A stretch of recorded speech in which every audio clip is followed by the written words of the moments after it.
Well, thanks very much for the introduction and for the invite to come today. So, as Linda was saying, that I'm relatively new to Canada, but I suppose bring experience from Australia in particularly in the area of ultraviolet radiation exposure. Of course, the state or province that I come from has the highest skin cancer rates in the world and has the highest UV levels as well. So we're sort of uniquely placed, and particularly seeing the British were kind to dump all those fair-skinned convicts there as well. It sort of combines to be an ongoing issue. So what I'd like to do is present on occupational exposure to UV radiation, and I've just titled it Current Knowledge and Future Challenges. So what I thought I'd do would just be provide what I think is an overview of the evidence and summarise what I think are the key issues and key issues for the future as well. So I was going to briefly introduce what is UV radiation, go into sources of UV, and particularly focus on solar UV exposure and welding, UV from welding, and then talk about health effects, then talk about exposure, both the exposure standard and the exposure levels that we know about, then move on to control and protection measures, then on to a broad risk management framework, and then if we've got time, just briefly talk about a case study of an employer that was relatively successful in implementing a sun safety policy. So I suppose let's start with, well, why is occupational UV exposure a concern? And so I found this document from the European Agency for Safety and Health at Work. Their new and emerging risks in occupational health and occupational safety and health, and that from 2009. And they stated, I've sort of summarised it, that ultraviolet radiation is one of the most significant physical risks in the working environment. 14.5 million EU workers are exposed to solar radiation at least 75% of their working time, which translates to 7.4% of all employees in the EU. The risk seems to be increasing in the contemporary working and living environment. Existing information is not sufficient to create a full picture of occupational exposure to UV, and the implementation of legislative measures also seems to be insufficient. So I sort of say that there's concerns on a range of levels, from actual level of exposure to the way it's managed, and sort of highlighting it as one of their new and emerging risks. So what is UV? Briefly, UV is part of UV radiation is part of what we've described as the electromagnetic radiation. We can put the various forms of electromagnetic radiation onto the electromagnetic spectrum, what characterises them based on wavelength. And ultraviolet radiation is oops, wrong button there. I suppose the shortest wavelength before you move into ionising radiation. So around 100 nanometres is the border between ionising and non-ionising radiation, and that border is where UV starts. And so moving, and I suppose I suppose I first should say, well, in broad terms, we could think about radiation as being energy in transit, and so I think often we forget that it's about this transfer of energy, and when we group radiation based when we describe it in waveform, and we group it based on on wavelength or on frequency, we actually it shows how that, well, one of the factors that we see is that as wavelength increases, energy decreases. So the shorter the wavelength, the higher the energy, and that's where we find that. And so that means that as UV increases in wavelength, its energy decreases, but it's still at the higher end of the non-ionising spectrum. So, sources of UV. Well, we've got natural and artificial sources. The sun obviously is a major source for most people, but then we have a whole range of artificial sources, and particularly sources that are used in the occupational environment.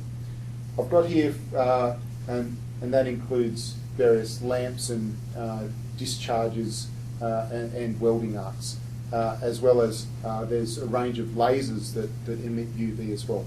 So I sort of described artificial sources, or some issues for artificial sources are that they can either emit UV deliberately or as a byproduct. So there's some sources that are specifically designed, their purpose is to emit UV for a specific purpose. So an example, in medical therapy for a condition called psoriasis, people with that condition will be exposed to UV lamps for their treatment. Whereas in welding, the purpose of welding is not to emit UV, it's to actually join pieces of metal. But UV is emitted as a byproduct. So we've got both of those aspects happening for artificial sources. A lot of these sources emit multiple wavelengths across other forms of radiation. So welding is also emitting, as well as emitting UV, it's emitting visible and infrared radiation. So you've got multiple hazards from the one source, and then some artificial sources are also emitting UVC radiation, and that's important because it's the highest energy UV. But it's also important from the perspective that naturally we as humans aren't exposed to UVC because the ozone layer filters it out, and so it means that when you're dealing with some artificial sources that are emitting UVC, it's really the only way we as humans are going to be exposed to that, and that's important because it's really that highest energy UV that has the most biological effects. So just some outdoor work. So I'm going to focus on outdoor workers and welders. I don't actually see too many outdoor workers here wearing long sleeves and long pants and a broad brimmed hat. So that's something that we'll talk about a little bit later. But not too many in Australia do either. But so there's a whole lot of aspects there about why don't people do that. So we'll talk about that in a minute. So what factors influence UV levels from the sun? And so at the Earth's surface, there's a whole range of factors. And I think you'd innately know what they are. So time of day is more UV around solar noon, or around the noon time, and drops off each side of that. The season, so there's more UV in summer than in winter. Latitude, altitude, ozone levels, aerosols. So there's a whole range of factors that go into influencing the UV levels that we actually receive. So there's sort of major factors and also minor factors.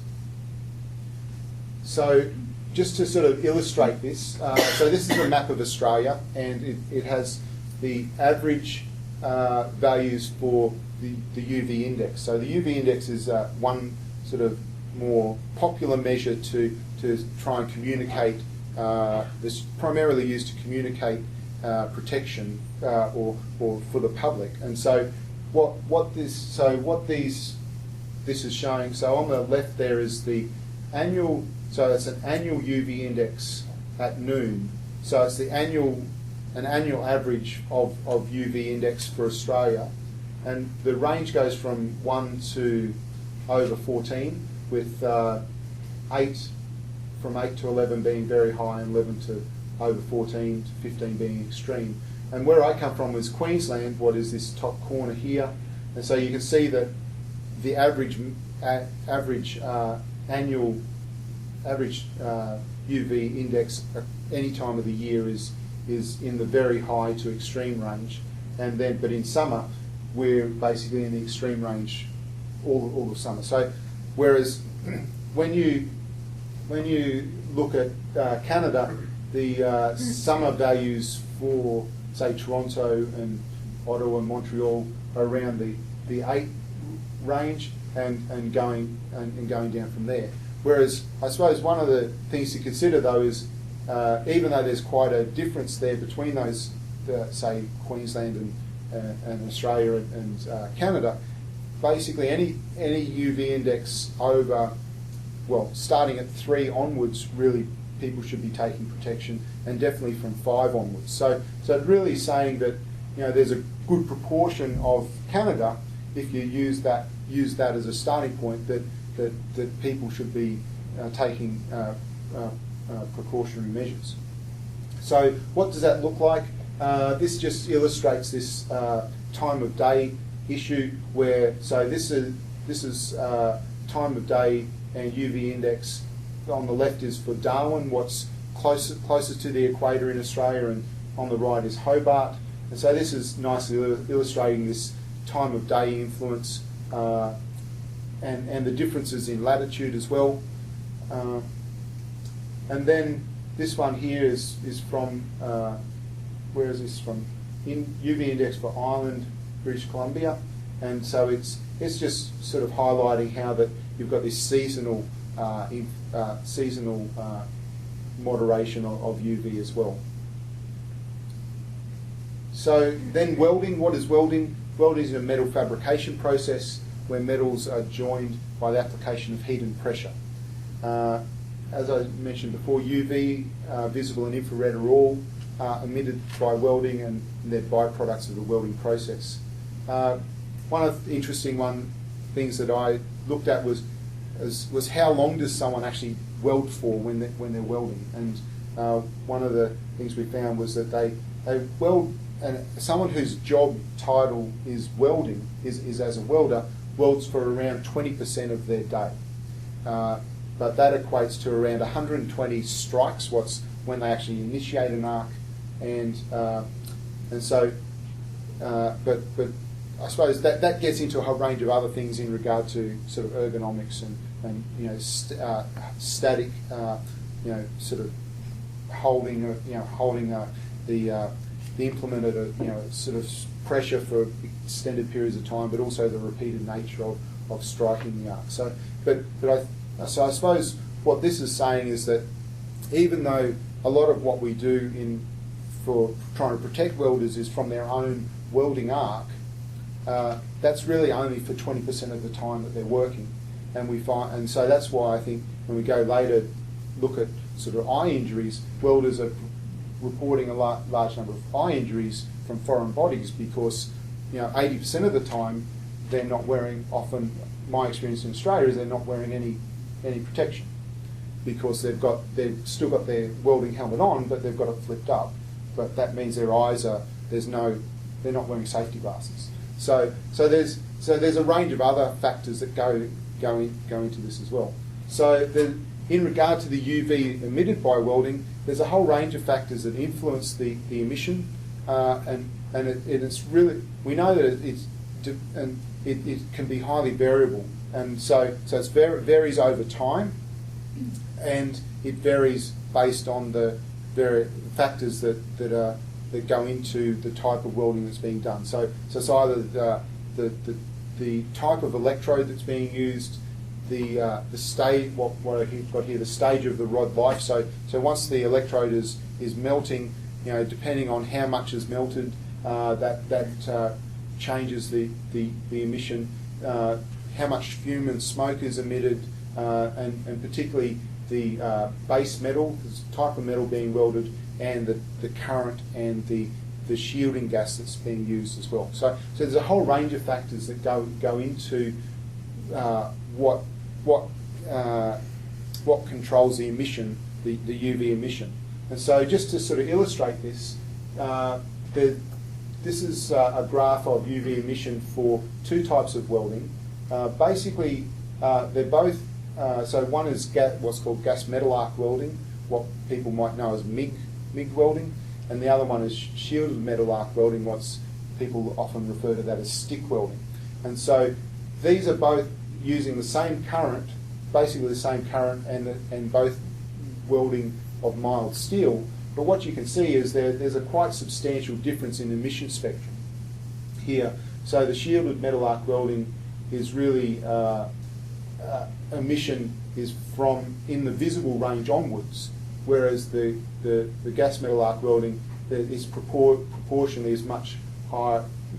Virtually a lot of it's in the higher end of the UV range, and so this is sort of shows that it's the if you're wanting to actually assess the UV emission from welding arcs, it becomes quite a complex process. If in one workshop, a lot of the workers are using different processes and welding different metals or using different currents and whatever, and so and this one here is just again illustrates the difference for. So this is gas tungsten arc welding or TIG welding, and this just shows you difference between using different shielding gases, and the current is roughly similar, but the shielding gas is the big difference, and quite a different emission spectrum.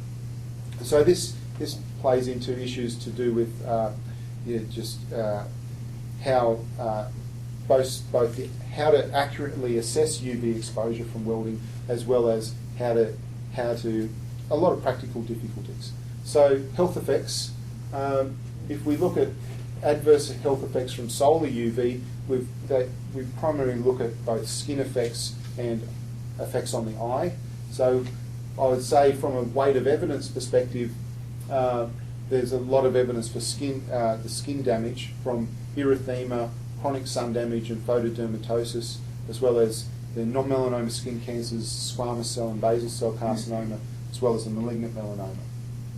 Where from the eye perspective, I would say that the uveal melanoma, so the ocular melanoma, I think there's sufficient evidence now for that. Whereas as well as for photokeratitis, what's an acute effect, also known as welder's flash, and then some of the other conditions such as pingurecular and pterygium and various forms of cataract as well are also associated with solar UV exposure. So I suppose what I thought would just to sort of highlight this is a recent case report in the New England Journal of Medicine, and this was of a delivery truck driver who drove a truck for 28 years, and he had this, what they describe as a unilateral dermatoheliosis, and so you can see here that this left side of his face is dramatically sun damaged versus the right side of his face, and they were proposing that was because that's the side of his face that's exposed to the sun, and particularly the sun damage that he suffered there is particularly from UVA, and so UVA can penetrate very easily through windows, and so I suppose they're sort of saying, well, the pieces of the puzzle fit together, it could be an explanation, and I suppose that just sort of thought that was an interesting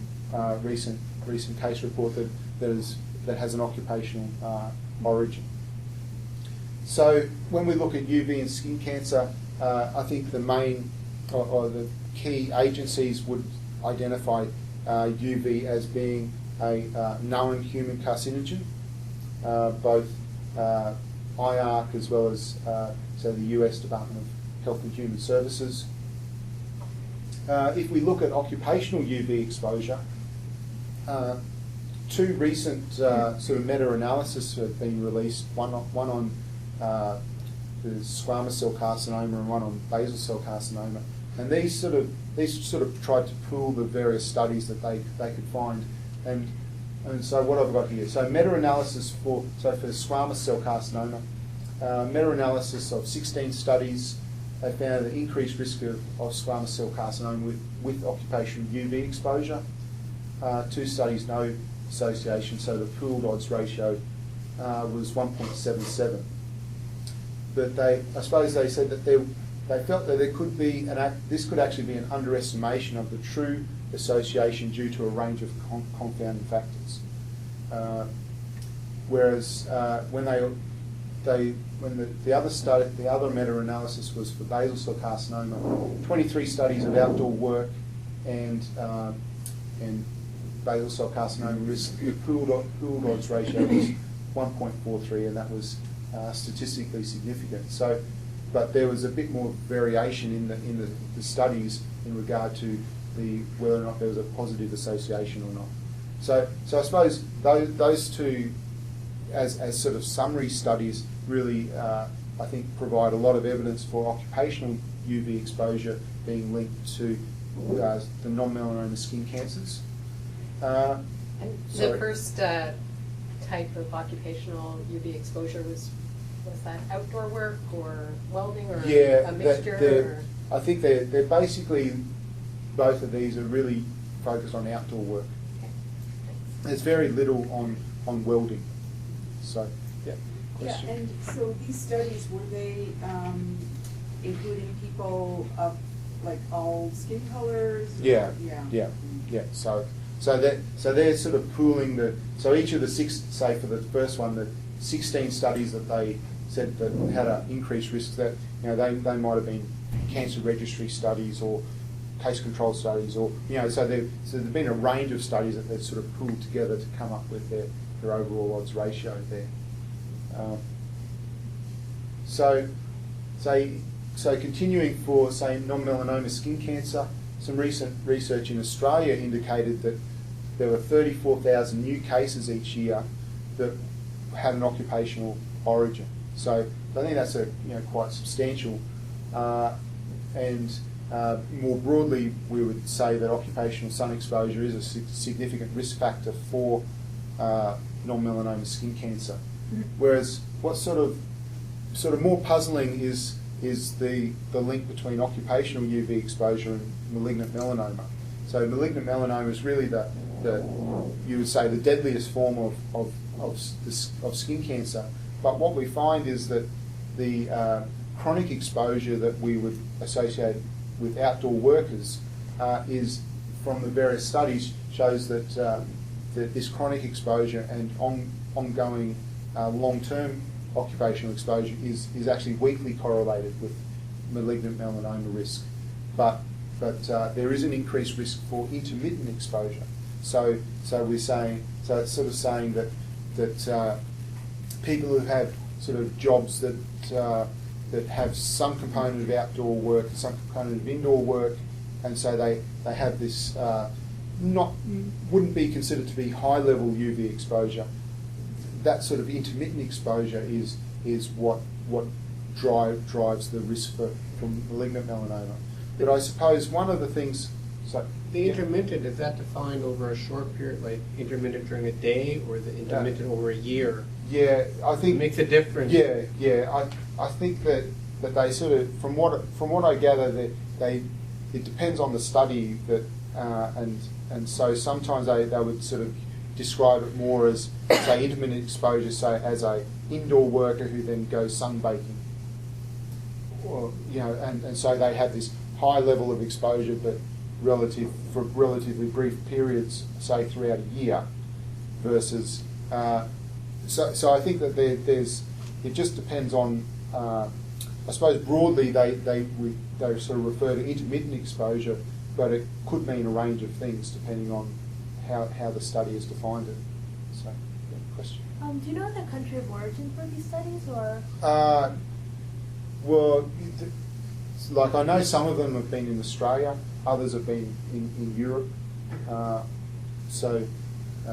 Yes, so the studies have been from around the world.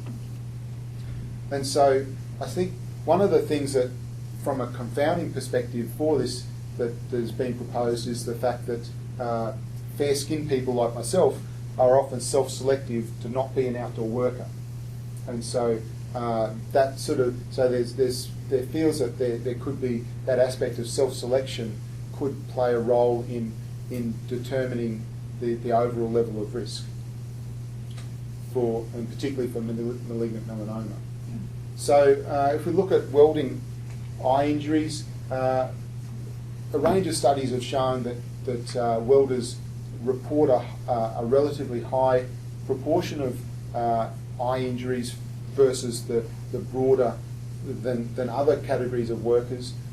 Some of the studies show that welders report a high proportion of those eye injuries, relatively high proportion are UV related, and the other proportion is from foreign bodies or sort of say metal fragments that are getting into the eye. And so there's just a whole range of studies. I won't go into them for the sake of time, but often they would say that for welders, when they have the UV related eye injuries, often is due to a mistiming of striking the arc.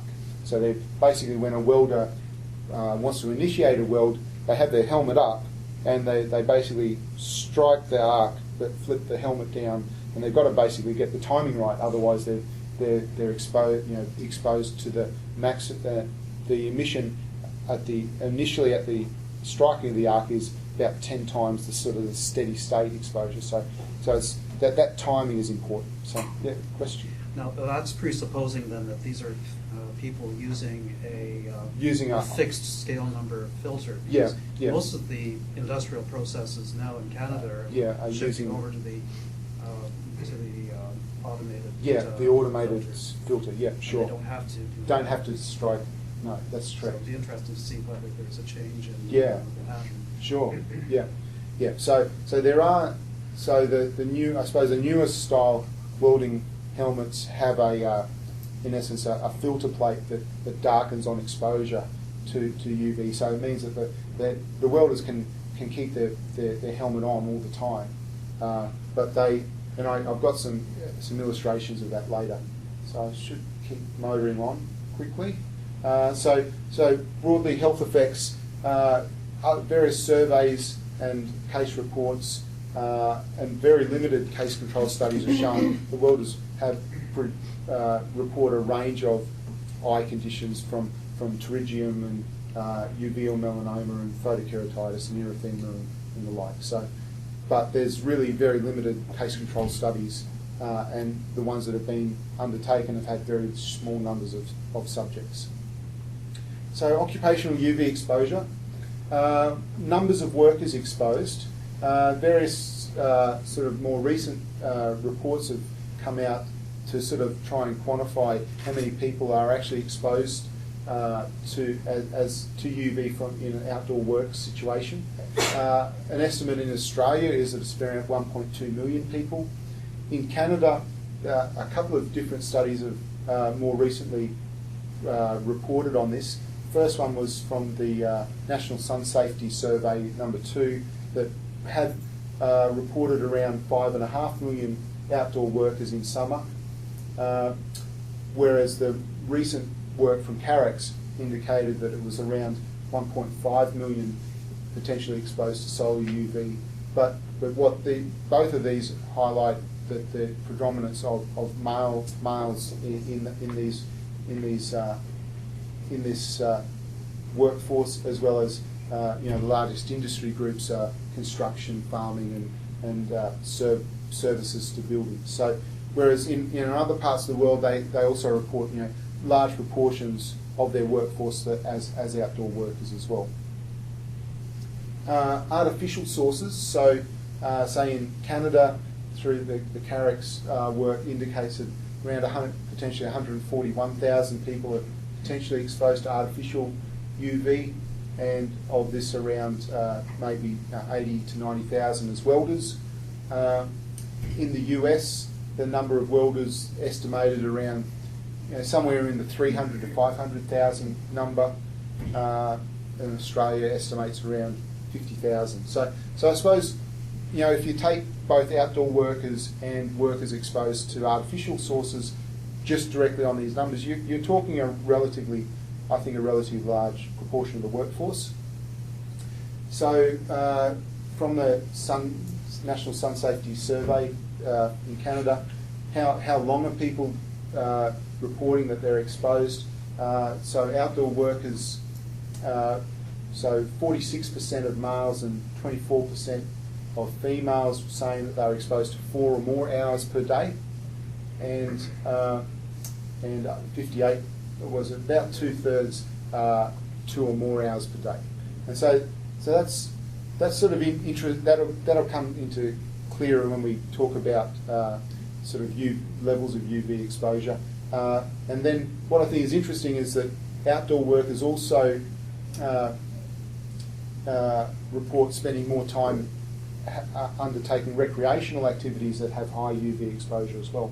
So if you look at the total UV exposure someone's getting, that outdoor workers generally would have a much higher total UV exposure than indoor workers. So hours per day that people report being exposed in occupational settings.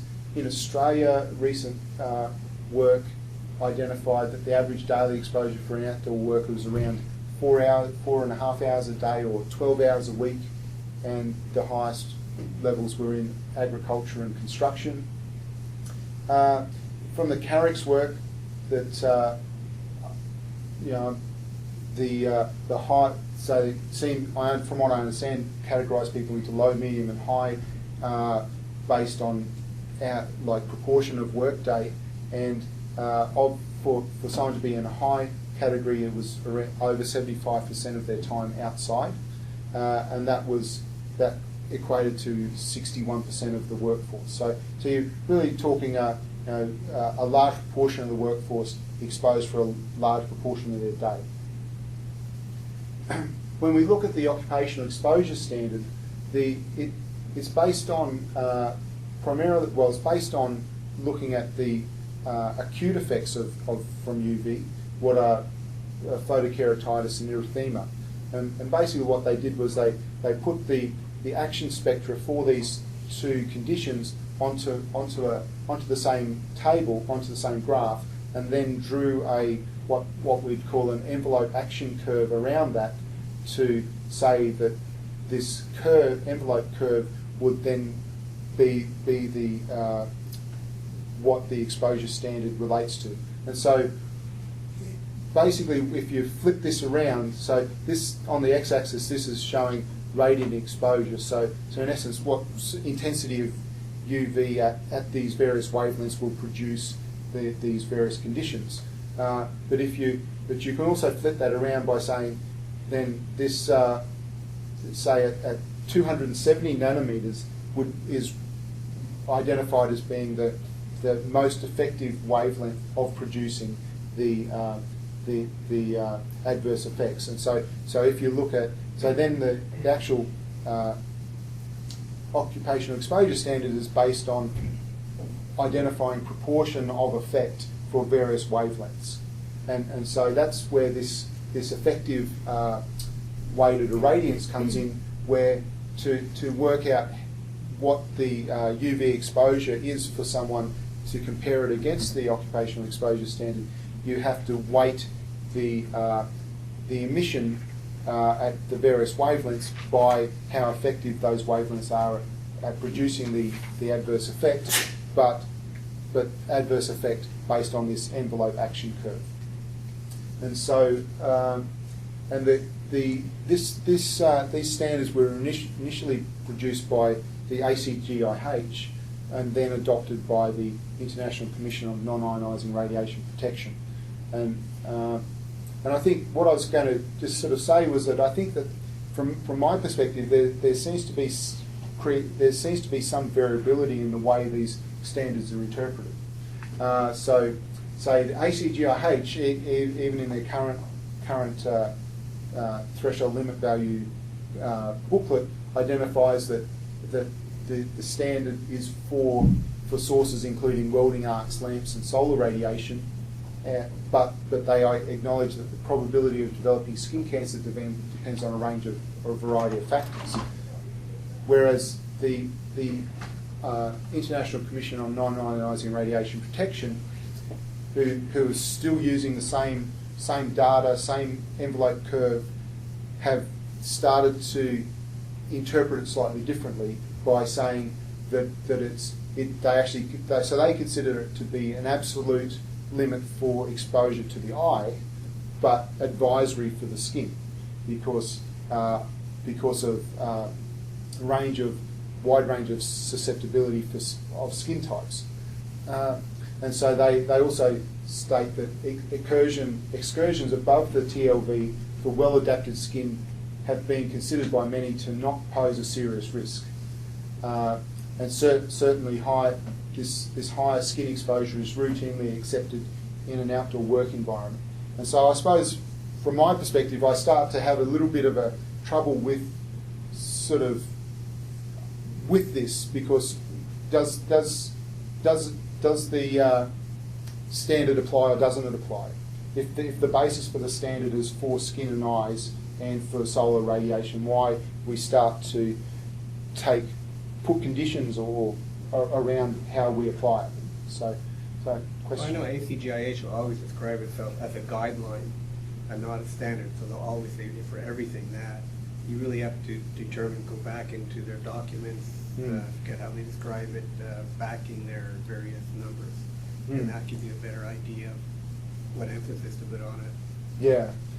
I suppose when I've sort of gone back and read them, there seems to be, that I suppose that they don't seem to make this differentiation, but and so like say in Australia.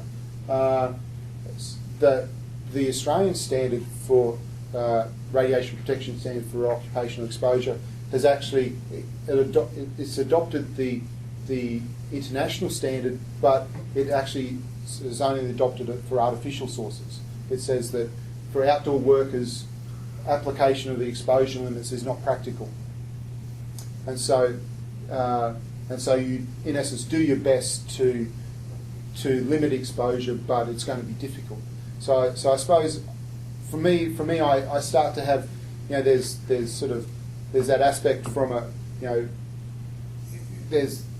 suppose when I've talked to people about this, what they're saying is that they acknowledge that there's practical difficulties in actually applying this standard, even though the standard is there. So I suppose, and so when I look at say legislation, say in Ontario, the Ministry of Labour says that it applies the ACGIH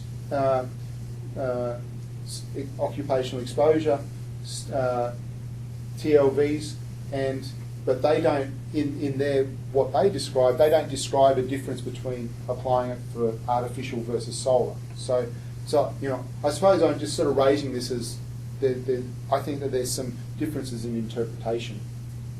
So assessment of human UV exposure can be a difficult task from a whole range of factors, and so I'll skip through this. A number of the ways that we do this is through either instrumentation, broadband instrumentation. There's also more portable devices for looking at personal UV exposure now, and also the use of for a traditional or a long-standing approach is the use of a light-sensitive plastic, and the most popular has been one called polysulfur. So these instruments either are looking at broader and what I call ambient exposure, versus as well as some can be used for personal exposure.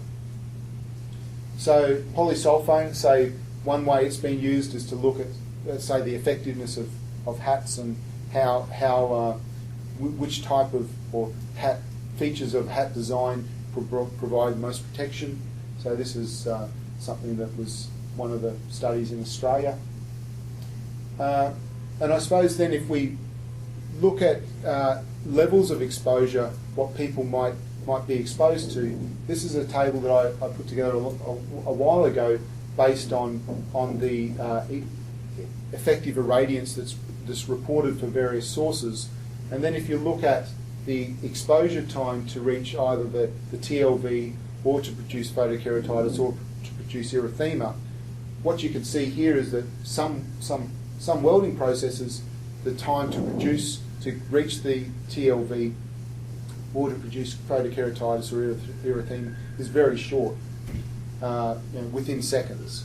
Whereas from a solar UV exposure, depending on the season, you're talking 10 to 15 minutes or higher. But even so, if you, I suppose this is sort of trying to illustrate that we're not talking needing large, like long-term exposure to reach this occupational exposure limit. You're talking relatively short periods of time, and so that's then mirrored by a table from a paper where they looked at UV index and how long it took to reach the exposure limit. And so say if we were saying that UV index of 8 was the sort of standard or sort of a representative of exposure in Ontario, that's saying it's around 10 minutes to reach that. And so obviously outdoor workers are working for more than 10 minutes. So I suppose that sort of illustrates again this issues of how do you apply this exposure standard. When we look at occupational exposure, obviously the main factor is whether or not someone's an outdoor worker or not. A range of studies, primarily using polysulfone, have looked at exposures, levels, and often characterise them by proportion of ambient exposure. And so that generally ranges between, say, 10 and 70% of the ambient exposure, whereas some workers have much more than the ambient exposure. So in one study, people who are characterised as pavers or tilers report, or the personal exposures were 114% as a mean value, and that's because of both their exposure from direct UV as well as reflected UV. So whereas indoor workers would characteristically around, say, the 2 to 6% range of ambient UV exposure on an ongoing basis. So when we look at personal UV exposures, I've just listed a number of studies that have been reported, and basically I'd say around the world, say in Australia, in Queensland, in the US, in Italy, in New Zealand, pretty much any study that looks at outdoor workers all comes out with basically, if you apply the occupational exposure standard, virtually all the workers are overexposed, and some, sort of more than 10 times the exposure limit. So I suppose this is, sort of highlighting this ongoing high level of exposure.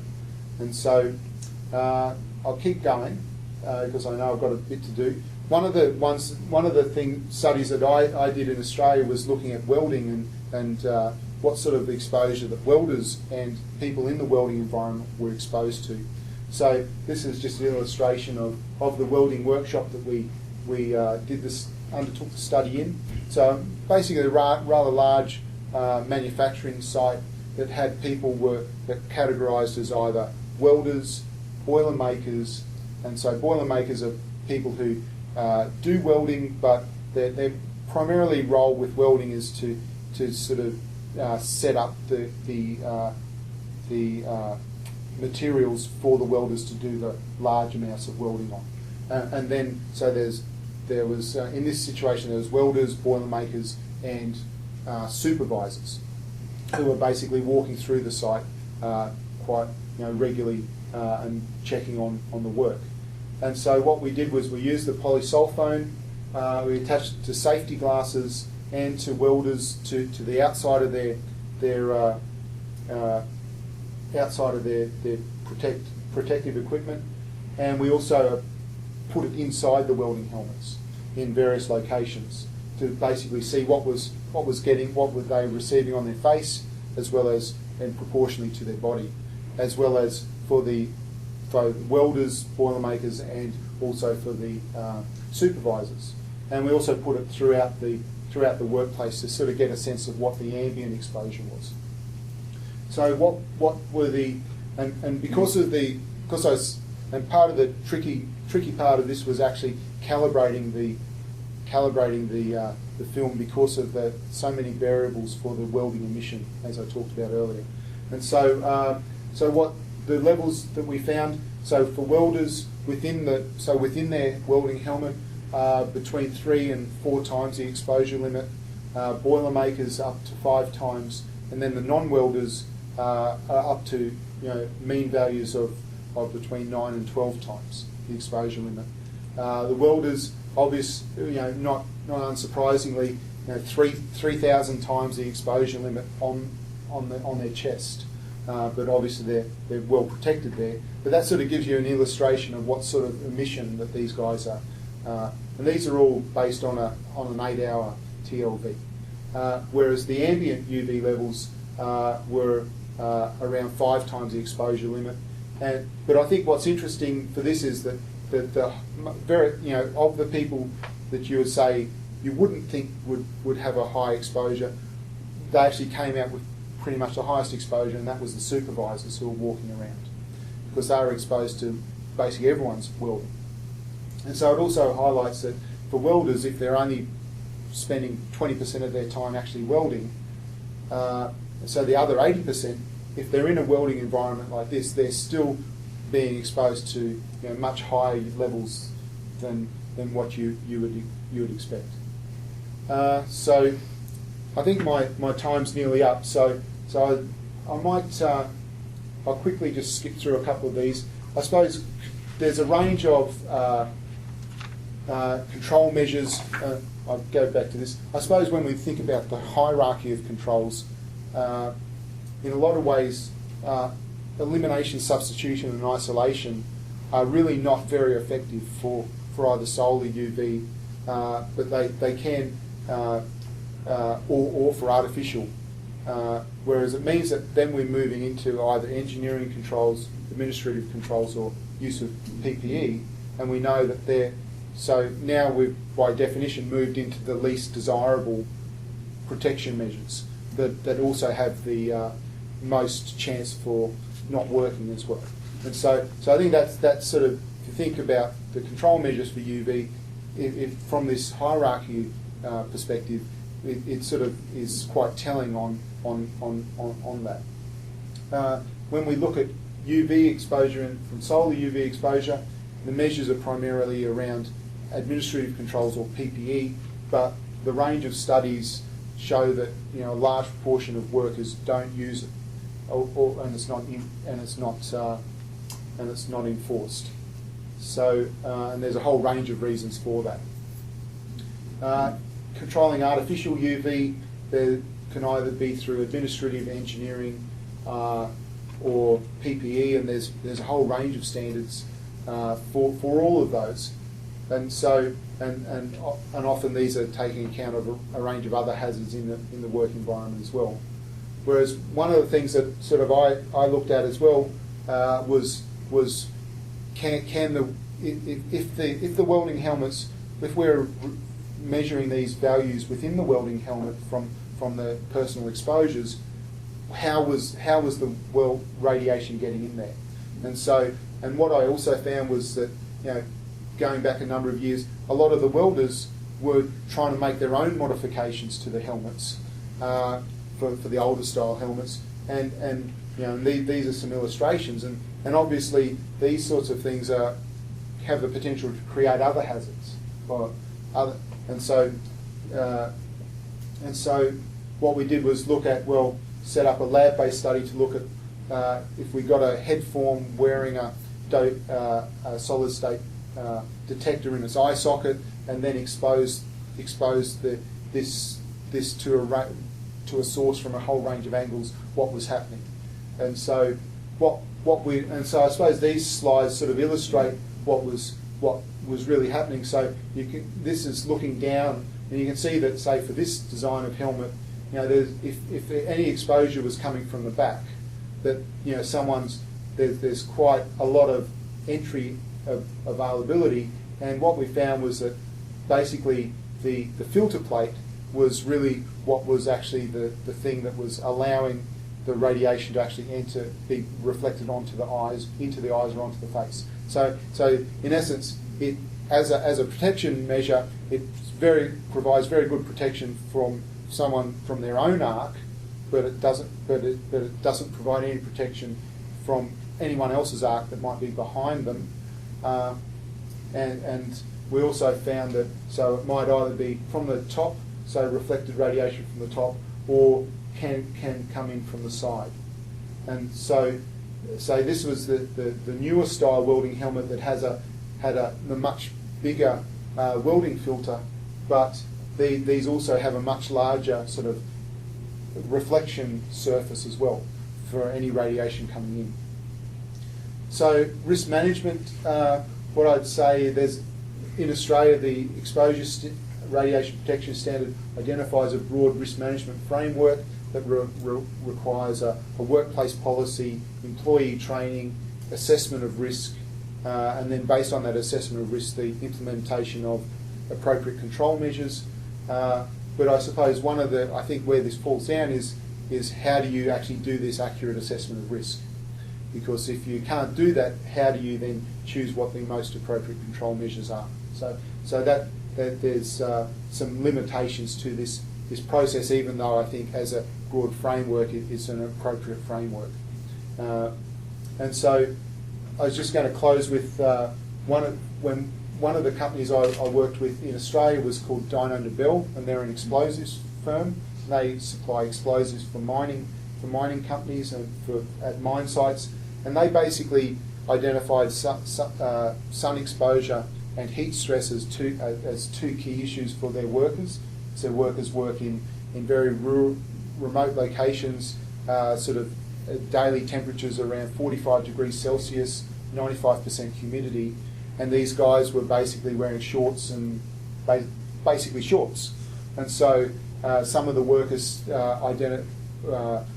reported skin cancers, and so it was a way. So they basically felt that they really needed to up what they did with protecting their workers, and so they basically moved from their workers wearing shorts to workers wearing long sleeves, long pants, and the hard hats and safety glasses.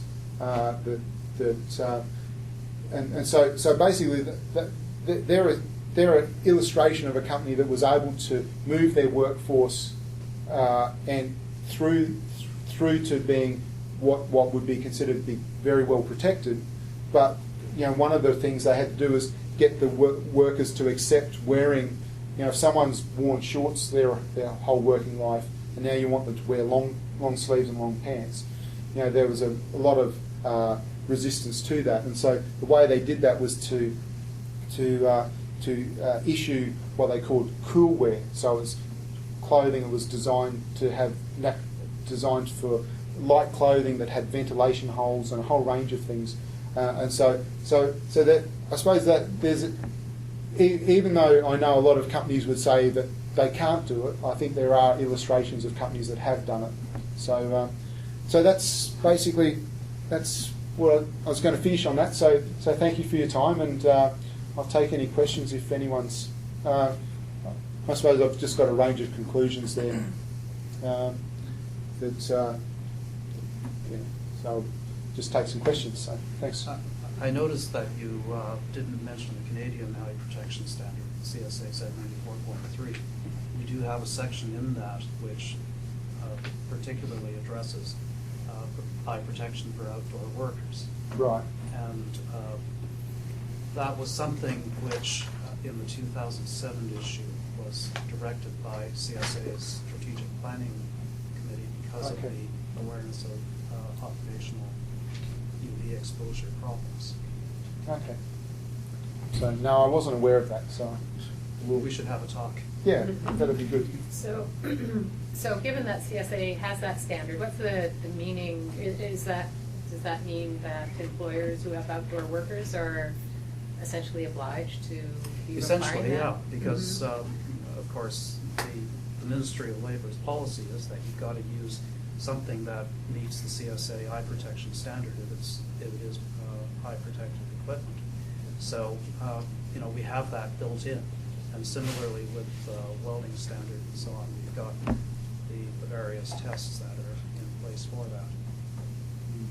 Yeah, I suppose one of the things that I think some of that research that I'd done that hasn't actually been repeated since, and I'm not sure why, but sort of actually hard to get funding to do it, but is that it sort of really illustrates that we are, in one way, welders and other people in the welding environment are well protected, but in another way they're not.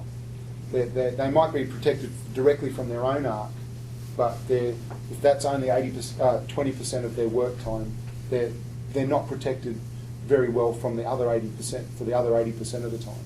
One of the things that I've noticed is that a lot more of these large industrial concerns are now setting up welding curtains around individual workstations. So that this does address the fact that the supervisors and bystanders and passers-by are going to be protected. And so that all they need is the hard hat and the safety glasses. And they don't have to worry as much about an incidental UV exposure. But that varies significantly from workplace to workplace nowadays. And sort of the way, sort of my sort of experience with the welding curtains are that they, sort of come in various, sort of states of repair or disrepair, and they often can be very sort of difficult to construct in a way that does provide really good protection for onlookers and bystanders and the like. Question? Is there, in the studies of exposure to UV for welders, have you studied it in terms of the health effects in relation to the chemicals the fumes are very exposed to? And I guess a follow-up question would be, does this lead to a conflict, or does this make it easy, or do control procedures, are they work together or do they work against each other? Well, I think what's the reading of literature is that they've generally been sort of investigated totally separately. Like say welding fume and the various components of whatever the welding fume are in a particular workplace, that's been categorised, or in there's only been, I think, 2 or 3 studies that have looked at welders specifically, and my study there is was the only study that had more than one person in it. So that had 20 people.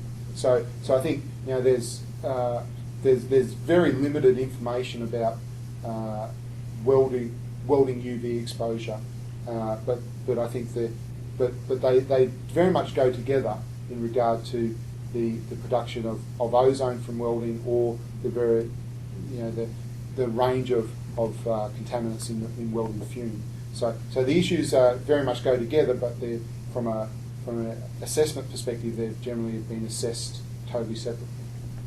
I think one of the problems there is when you start trying to make measurements under controlled conditions, a workplace is the most uncontrolled condition you can ever have. And also metering things like gases and so on. These are highly variable according to the ventilation in the workplace, just even the deployment of things like barriers and so on. You have all sorts of problems getting your equipment set up and getting an accurate measure.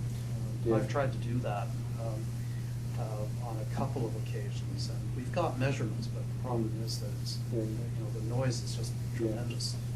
Definitely under the spectrums that I showed you, the emission spectrums for the various welding arcs, they were done under controlled conditions and had a very sophisticated setup to be able to do that. Whereas that's why, say for us, when we were using the polysulfone, the level of accuracy that we could get based on that, because of such variability in the actual emission spectrum on site, is difficult, and also it's a very harsh environment. So if you take something plastic into in a workplace there's fumes and molten metal going everywhere, and the things can get damaged quite easily as well. So it's a very the welding environment is very much a difficult environment to do any accurate field measurement within. So I see we've reached 1 o'clock, which brings us 12 o'clock, so it brings us to the end of the plenary. I think you have a bit of time. If anyone has any additional questions, we encourage you to come and speak directly to Thomas. So thank you again for introducing us to really a new topic for the Institute. Great. Thank you very much.